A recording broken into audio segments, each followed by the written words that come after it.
it is really beneficial to have a intentional space that is there for people's well-being.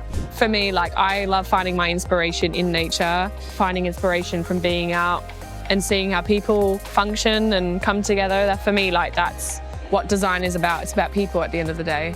This is my opportunity to be like, nope, no pressures whatsoever, just exist, make space for my own peace. If you look at that, there are like millions of people within this frame right now. When you think of life like that, when you see life like that, you take a lot of pressure off of yourself and you allow yourself to just exist and appreciate the world around you. 3 years after we've started this podcast, we thought it was time to make sure that those lessons and the takeaways from our amazing guests were actually actionable, something you can really put into place. So we have launched show notes, a bi-weekly email, get into your inbox, and that will give you the key headlines that is indexable, findable, actionable, and we can really start to make a difference in creating healthy, happy workspaces. So the link's below, or you can head to stansons.co.uk/space. Look forward to seeing you sign up. Hey, Jacinta, thank you so much for joining Space by Stansons. And we have Jacinta Ashby, senior designer from BW. What's the difference between the BW? Do you call it BW Interiors, BW D&B? It used to be formerly BW Interiors, the whole company-wide, and then it changed to BW Workplace Experts, and then now it's design and build, like the part that I'm in. Yeah, cool, amazing. So we are actually out at a coffee shop in Greenwich. Lovely Greenwich on this fine summer's day. Fine summer's day at the weekend. And talk to me, have you been here before? Never. Do you always go to new places? I love new places. I think, yeah, there's just so much to be inspired by, and I'm such, in a way, a free spirit and just excited about, oh, where else can I find inspiration, or where else can I go and explore? So that's why when we were just ideating, it was like, you know what? This would be cool. Let's just go somewhere and figure it out. Wicked. And what is your energy you pick up when you're here? Vibes. Yeah, this is positive vibes. I think as well, like, there's a lot of greenery here. It's like very like calming to the eye, like very just mellow, but you can see like people talking and like people coming together, sitting at their tables and enjoying themselves. And I think that's what spaces are all about. Is that important to you, seeing people, like having them 100%. around? Yeah. I think we've all also had like the experience where you walk in somewhere, if there's no one there, you're like, this isn't a good place. Like, if there aren't other people here, why should I be here? And what do you look for in a place in terms of like sounds, like music, nature? Yeah, I think especially indoors, it needs to be considered in the right way, noise or sound. I think everybody's had an experience where the acoustics haven't been necessarily great, and it can be quite overwhelming and overstimulating. Yeah. So I think finding that balance inside is really important. But then when you're outside, it's having that time and space to think. When we spend time outside, it's purposeful, it's intentional. So it's also being, you know, amongst nature and hearing the wind go through the leaves and all the rustling and the water flowing. I think having those as a contrast is really important for me. Okay, I want to pick up on that as well. But while we're here, yes. What do you look for in a place, like when you're doing your work, when you're ideating or crashing through tasks? What sort of space, how does it change, like the spaces you pick? Yeah, I think it depends what it is. Like, if I am looking for inspiration and in a phase where I'm like, okay, I want to like be a sponge and soak things up, then places like this are perfect, because it's really about atmosphere and people coming together. And then you start to analyze how people differently use spaces, but more so to crack on with my task. Like, focus spaces are so important for me. Like, and if I can't find that, then it's a case of putting my headphones in and putting on some music that is repetitive for me, or like music that I know, so my brain can just go into this really mellow state and just focus. What music do you listen to? Oh my gosh, everything. Jason Derulo is definitely in there. So much Jason Derulo. But yeah, anything into like, when I'm focusing, like just like chill house music even, because like the melody is usually quite repetitive. But yeah, it's a mix. And this is your like focus tasks, kind of getting your head down. Yeah. Yeah. Yeah. Which you're not doing here. No. What, would you go to an office, home? Yeah, between the office and home. If it was a cafe, not like this, I think this is too overstimulating for me just to be on my laptop and focus, or I'd have to face the wall and put my headphones in. I do find it very interesting how spaces like change, how people move and think and behave. What do you think the office can learn from the cafe? What could we take from here into the office? I definitely think acoustics is a big one. You know, cafes have so much going on, and I think likewise offices have so much going on. So it's kind of picking these push and pull points in your office where you want it to be quite vibrant and community focused, versus if people do want to come and work from their laptop, have a little bit of background noise but be intentionally focused on work. What does that look like? Yeah. Definitely planting the background music, and different kind of hierarchies in the space as well. I think we've all seen an open plan office where it's just C's and rows of desking, and it's to the eye, like it does not feel great at all. So it's like, you know, in the cafe, there's always going to be like what we're sitting at the moment. There's going to be a softer seating where you can kind of just relax into the furniture. But then you've got a bar traditionally, which is about 900, 1100 millimeters high. Yeah. So that creates some different datums in the space and hierarchies. So yeah, it's kind of creating a visual language. Yeah, amazing. And how do you design in hierarchy like that? What do you do to create those different like visuals? What are some ideas? Again, it's starting from the start and understanding the space and understanding the end user and who your client is, like what is going to be happening in that space, and as well as the architecture. Like right now, we've got beautiful natural light above us coming in from these skylights. So it would be a shame to put, say, like a meeting room here and like box everything off. So especially like in a working space, your desks around the perimeter where natural light is coming in? Traditionally, yes. And then you want to break that up. So you might then start to put some hierarchy in between, like the breakout tables or the touchdown zones, to create those different softer elements. Mm-hmm. And then your meeting rooms might sit closer to the core or where there's less natural light. However, it depends on your client and what your end users want. Maybe somebody wants a brilliant boardroom that overlooks a wonderful view.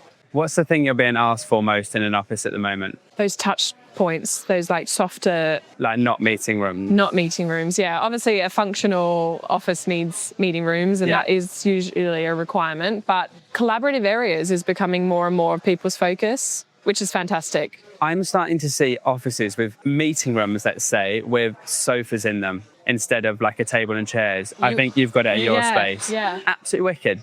Wicked. Genius. I mean, and without a screen. Yeah, just simple, but great for chatting. But then it's kind of private too. Yeah. Because it's a meeting room. Yeah, well, we spend so much of our time at work, and a lot of those core key conversations happen when people have their boundaries down. So when you've got a sofa or softer seating, people feel a lot more relaxed, and, you know, it might be a heated argument that would occur in a meeting room, but as soon as you put yourself in a living room like scenario, you kind of just feel relaxed and less defensive. I do think that's why like the office is never going to die, because it's got all of those different spaces in one place, and whilst this is lovely, it doesn't have multiple spaces. Yeah, exactly. I agree. It's what people are needing, really. Yeah, and I think so as we're moving into the future, a lot more people have struggles with attention span and really finding that like focus in like the same repetitive workflow. So it's like, okay, if we need differentiation and different scenarios, what does that look like, and how can people access that easily? Yeah. How often do you come to a place like this? Is it planned or just reactive? Yeah, I would say more reactive. There's a coffee shop near my house, which I'll go to at least once on a weekend, if not twice, because that's my time, and that's where like I just enjoy, like I mentioned before, like that coffee is a hug for me. Yeah. So that's a really like cup-filling moment. Mm-hmm. But especially with friends, I think it's really important to break up your week. This is very relaxing. Like this is just more so a flow state for me. I don't know if you can relate, but I think it's important because we're so stressed and we're so like on the go all the time. Yeah. It's really important for me anyway to break up my work day like this. Yeah. And how often would you go to an office, like to actually work in your office? I go about 5 days a week, and I love it. Oh, you're full time? Yeah, I'm full time. You can't do much more. Yeah. I think in the past, I've been a very big lover of working from home and the flexibility, and I still am.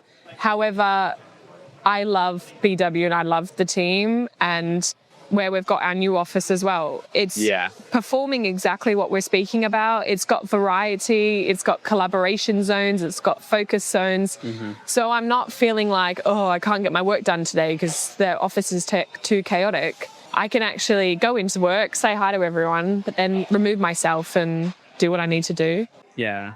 Are you finding that that's happening a lot more in terms of people getting to the office full time? Yeah. It's been like a slow move over, isn't it? But yeah, I think it's been a slow burn in the best way possible, because it's given people a chance to properly understand what they want and how they want their employees to show up, and as an employee, how you best focused and most productive. I'm speaking to a lot of clients now who are like, we're trying to make that shift and return back to the office. they're trying to make the shift. They're trying to make the shift back, rather than the working from home. Yes, still have it as in a policy of some shape or one another. I think flexibility in the modern day is priceless. Yeah. But I think people are valuing workspaces a lot more than they used to. Yeah, no, that's interesting. What's one thing that's like not going into the office like it used to go in? Sleep pods. Did that actually ever happen? Yeah. Did it actually? Especially in law offices, yeah. Is that not a bit disgusting? It is a bit disgusting, yeah. Oh, here's our thank coffees. you. For me, I think that's encouraging a more negative working style. If you are coming to work for a 9 to 5 and you're having to put sleep pods in, then what does that say about the company's culture and expectation, right, of its employees? And hygiene's obviously a thing. Oh, yeah, that was a silly thing, hygiene. No, but I would say on the contrast, what is going to continue to come into spaces is wellness rooms and wellness spaces. Like, yoga, that sort of thing? Or Yeah. what you... Yeah, but sometimes you just need to take a step back, right? And I think when the pressures get on you, it is really beneficial to have a intentional space that is there for people's well-being, just where they can take a step back, no questions asked. You're starting to see those go in more? Yeah. And how do you design those differently to the rest of the office? Good question. I think it depends on your client, especially, because you wouldn't probably go put bean bags and cutesy little chairs in, say, like a professional lawyer's office. But Google's are a good example. Like, they've got really fun spaces which are also quite well-being focused. But I think in some spaces have been really cool because you can put headphones on and there can be like a shift in the lighting. If you kind of, say someone might be having an anxiety attack or a panic attack, and being removed and being put in a space where they can just go into like a meditative state is really beneficial, which sound and potentially visual can benefit with. However, it might just be a simple task as well as like designing the acoustics really well and bringing in some nature. I think cortisol levels go down instantly when we're out in nature around beautiful planting, like I mentioned earlier, like the sounds. So that can be something really intentionally done in a wellbeing space, just to remove any stimulation and just calm people's nervous systems. Yeah, I want to get out into nature. I think I do too. It's really important to you, isn't it? It is, yeah. We're in Greenwich, so we can quite easily get to Greenwich Park. Yeah, that would be wonderful. I love Greenwich Park. Yeah. I think it's beautiful. I love any parks, really. I think for me, like, I love finding my inspiration in nature. Yeah. And like I said before, like finding inspiration from being out and seeing how people function and come together. That for me, like, that's what design is about. It's about people at the end of the day. I find it simply fascinating how physical space can totally change how we think, feel, and behave. Meaning it can pause distractions, it can connect us, it can mean we do our very best work. And that's where Stansons steps in. This show is created by Stansons, who design, make, and install curtains and acoustics to create the perfect environment for people to flourish and do their very best work. You've got a project on, we know how it feels. Reach out and we'll start to talk. So Jacinta, you have mentioned a couple of times that you love nature and that sort of thing. So here we are. This is Greenwich Park. I love and it. I love it. Is this your like go-to green space? Absolutely. Yeah, it's near my house. But it's just so open and so peaceful. Like, it makes my heart so happy. Yeah. Do you get inspiration here? I do. And I think it just allows me a bit of breathing time and just that breakaway that I need, especially when I want to restore my cup or just take some time to think things through. It's that weight off my shoulders in a way that allows inspiration or space for inspiration for me. Yeah. Like a bit of zenning. Yeah. Yeah. And are you a sort of person that goes here on your own or with other people? Bit of both. I'm not. Nobody can come to my park. No. Yeah, like some friends I'll catch up with here, and hopefully do some more picnics in the summer. Yeah. But yeah, some days I just want to be by myself in my own bubble, you know. Totally. How often would you come to a space like this? Oh, I have to be in nature at least once a week. Okay. Otherwise, I will go insane. Wicked. Like purposeful nature. Yeah. So you actively plan in. Yeah. At least once a week to be somewhere like this. Yeah. Like it's like I've got an addiction, and if I don't have it, I start to get the shakes. Yeah, I was going to say, what happens if you don't go? I can't show up as my most authentic and passionate self if I don't spend time in nature. Like, period. Nice. And what do you look for when you're here? Just no thoughts? Do you think things through actively? What are you kind of doing? I think it's a good moment to give myself grace. I think I spend a lot of time putting pressure on myself. Yeah. In like so many different scenarios of my life. Yeah. This is my opportunity to be like, nope, no pressures whatsoever, just exist. Yeah. You know, make space for my own peace and, like I said before, inspiration. Right, so we've got this view. Wow. This is literally Greenwich Park, if you've not been before. Just a massive expanse of green tree, walking up through those trees. It's so beautiful, calm, right? isn't it? And by the time you get to the top, you're just like, you've left all your worries, problems, stresses at the gates. Like, it clears the mind. How do you capture that and put it in an office? As in that feeling? Yeah. That's a really great question. I think for me, it's understanding how that journey we've just been on has been allowed to happen and what's allowed for that, purposely been allowed for that. So natural like elements, things like greenery, natural light, soft textures, materials, especially if you've got a vast space. How do you create enclosures and different elements of pressure and release in the actual interior architecture, because it's that journey, and I think people really thrive when they're understood. Yeah, there is something, isn't there, that's just to be said for human connection to nature, like kind of all together, kind of natural materials. It's just, it's so zen, isn't it? It's so zen. And I think what makes my heart really happy is coming from Australia. Like, there are so many different landmarks in my eyesight right now where I'm like, pinch me moment. Like, I cannot believe I'm here. Like, you can see St. Paul's, you can see the Gherkin, you can see the Shard, you can see the O2. Like, for me, I think it's also a really grounding moment of eyeballing these things and being able to step back. And it also reminds me, like, we are just specks of dust on a floating rock.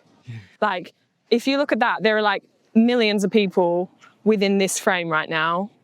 And when you think of life like that, when you see life like that, you take a lot of pressure off of yourself and you allow yourself to just exist and appreciate the world around you.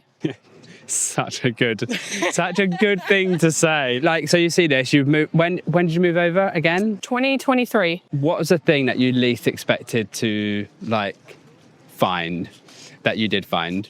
Myself. Okay. You didn't expect to find yourself in the move? No, I didn't expect to find the version of me that I've grown into. Okay, amazing. And I've said this to people before, like, the person that I am now, there's no way I could be this person in Australia. Like, there's so many elements of why not. And I think I'm just continuously proud of myself, and it's really important that people are proud of themselves, because likewise, I'm sure you've been places and been through stuff that you never expected to had to go through. Yeah. And I think being really proud of yourself for going through that and standing here today. Yeah. Like, yeah. I always love that saying, a diamond is just a piece of charcoal under extreme pressure for a long period of time. I love that.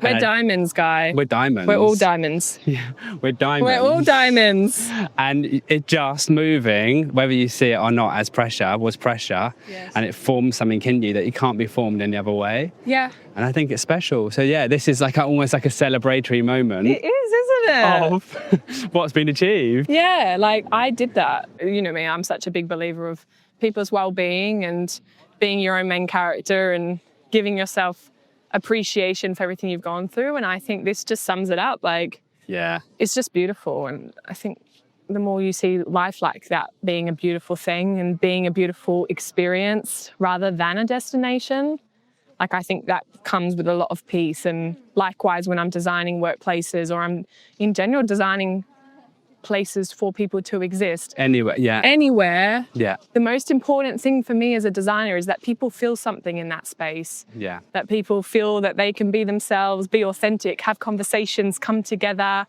It might be a sense of place. It might be a smell that brings them back to another point in time. Yeah. But what's important is that people feel. And I think it's about memories and experiences rather than things necessarily. Yeah. Like an Instagram moment's great. Like, you know, a logo is great. But I think if people can walk away from work each day or once a week at least and be like, that thing that happened or that thing that someone said to me or in that room or like the sofa at BW, like those standout memories are going to last with people forever. And I think that's a really beautiful takeaway from environments we design. Yeah. Can you design in, or how do you design in movement? So we just moved. And I think that's really healthy, like obviously physically healthy, but mentally healthy. So how can we design in more movement without just people trekking across the office? We're going for a run. I think, like I said earlier, like it's being intentional about how you design the space. And I think we live in a world as well where convenience, like it's just around us. Deliveroo, Uber Eats, not sponsored. But, you know, like everything is at the touch of our fingertips. So I think really making people, not forcing them, but encouraging people to get out of their desks and want to go to the breakout or want to go to the meeting room on the other side of the office because it has a really beautiful furniture arrangement and beautiful paneling on the walls and acoustics are really designed well. Like, I think encouragement's a good word. Like, encourage people to want to leave their desk and not feel constrained. No, I do agree. And I also think like how easy it is to navigate, not necessarily just that it's nice, but like maybe the signage or the lighting or just the flow can maybe pick people up and lead people there, which might not have otherwise found themselves there. Do you know what I mean? Yeah. So. I wrote an article for BW recently about designing workspaces and the experience for employees. And I related it to almost a hotel. You know, everyone can design, right? At the end of the day, we can all pick something nice colours or relate a brand back to materials or whatever, but it's that experience. And what sets a Marriott apart from a Hyatt is the user journey. It's about who do they see when they first get to the hotel? How are they greeted? What does it smell like as they're going through the corridors? What is that experience? What are the touch points? What does their key look like? So I think when we can embed those elements into workplace design and how people do experience and use the space, like again, I think that's encouraging people to want to show up every day and almost find something special. In that whole like experience that you're saying, do you get a lot of outdoor spaces that you get to design? I used to. I would say not so much in workplace. Terraces, yes. But my previous background was collaborating with landscape architects as well, and a lot of the work that I was doing was bringing the outside in, which I'm so passionate about. Like, that's why we're in a park. Yeah. Like, bringing that outside is so important for people's health and well-being. And I think where I'm not, I guess, having opportunity to design outside spaces, I'm thinking, okay, how can I bring that outside in regardless of workplace or restaurant, whatever it is. People talk about biophilia and they quite quickly think plants and then kind of stop thinking. So I think it's so much deeper than that, like biophilia, and it's yeah. What are other things that you would encourage people to consider other than just plants? Some of the things I've mentioned already, I would say sounds, natural light, the fluidity of movement. There's no white walls in nature. Like, apart from the architecture, there are no white walls. So it's bringing in these textures and these tactility of the outdoors and bringing that in. And that's what biophilic design's about. It's about wellness and well-being and nature. And it's that symbiosis of the two. Like, you've got a real deep love of nature. Do you find that's anything to do with your childhood and how you've been like raised? Absolutely, yeah. My Oma and Opa, that's grandparents in German and Hungarian, they live in the mountains in a beautiful place called Pakenham Upper. And like that is where I spent a lot of my childhood and learning about fruits and different flowers, different plants, and playing under the oak tree, like exploring like the berries in the orchard that they had set up. So I think my sense of belonging, my sense of place in this world is without a doubt in nature. Like that, yeah, it's embedded in me almost. Yeah, right from childhood. Yeah. And that was Australia. Yeah. And just purely due to the climate, I'm guessing it's more outside living. Yeah, I would say so. I mean, if you compare it to Dubai, a lot of people are inside living, right? Like, and interiors are just off the charts there because that's where a lot of people spend their time. True. Whereas in Australia, it is more accessible to be outside. And yeah, I guess we're quite lucky or fortunate that we can pick and choose because we've got air conditioning and the right thermal climates indoors. But outdoors, like you want to be outdoors. You want to explore. And I think the animals kind of have their own identity in Australia, but it's fascinating. Like, you want to go out there and see a snake and be like, whoa, what's that? The whole kind of like adventure, like kind of adrenaline is the word I'm looking for. Yeah. Yeah, no, that's true. And so coming over to UK, was that a struggle because of the climate being different? No, because I think it's quite similar. I think just when you grow up in a place, you forget about what is around you. Like, Greenwich Park, this right here, this is one of many parks in London, right? And I think you just have to be intentional about spending your time in nature because London has some of the most incredible green spaces. Like, people are just so quick to judge on the weather and base their sole identity or, you know, emotion or how they're feeling one day because the weather was grey. Yeah, and also just would you still go out in the bad weather? Yeah. Yeah. Well, I met you this morning and it was pouring with rain and here we are, the universe has opened up for us. Yeah. And we wouldn't have had this experience if we had just gone, oh, we're not meeting up today. Yeah, because the weather's rubbish. Because the weather was rubbish, let's do it again another day. Yeah, Don't wait. Like, in life, don't wait for anything. Just get out. Just get out. Don't rely on others. Like, just have that internal ambition to be like, you know what, I'm going to show up for me today. And the worst thing that's happened is you'll get wet, but big deal. Bring an umbrella. Always come prepared. Yeah. Wicked. Oh, thanks so much, Jacinta. It's been really, really great episode to start off surrounded by people and then finish off surrounded by trees. I mean, what more? What else could you ask for in life? And coffee.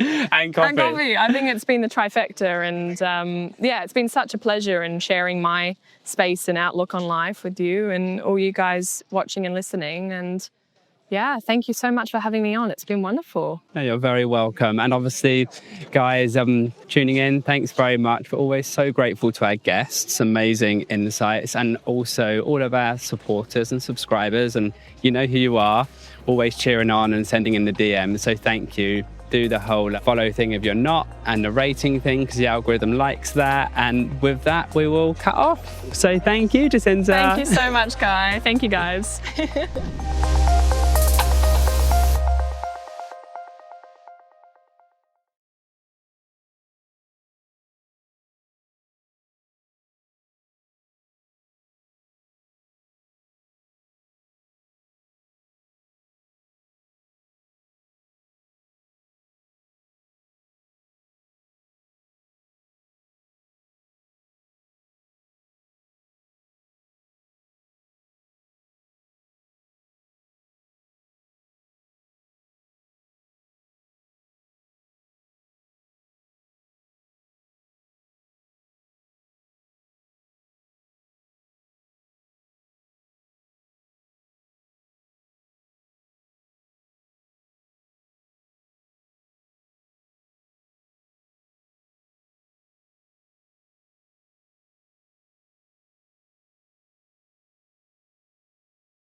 I think for me, it's understanding how that journey we've just been on has been allowed to happen and what's purposely been allowed for that. So greenery, natural light, soft textures, materials, especially if you've got a vast space. How do you create enclosures and different elements of pressure and release in the actual interior architecture, because it's that journey, and I think people really thrive when they're understood. And I think what makes my heart really happy is coming from Australia. There are so many different landmarks in my eyesight right now where I'm like, pinch me moment. Like, I cannot believe I'm here. Like, you can see St. Paul's, you can see the Gherkin, you can see the Shard, you can see the O2. Like, for me, I think it's also a really grounding moment. It also reminds me, like, we are just specks of dust on a floating rock. If you look at that, there are like millions of people within this frame right now. When you think of life like that, when you see life like that, you take a lot of pressure off of yourself and you allow yourself to just exist and appreciate the world around you. The more you see life like that being a beautiful thing and being a beautiful experience rather than a destination, like, I think that comes with a lot of peace. And likewise, when I'm designing workplaces or I'm in general designing places for people to exist. Anywhere. The most important thing for me as a designer is that people feel something in that space. Yeah. That people feel that they can be themselves, be authentic, have conversations, come together. It might be a sense of place. It might be a smell that brings them back to another point in time. Yeah. But what's important is that people feel.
It is really beneficial to have a intentional space that is there for people's well-being.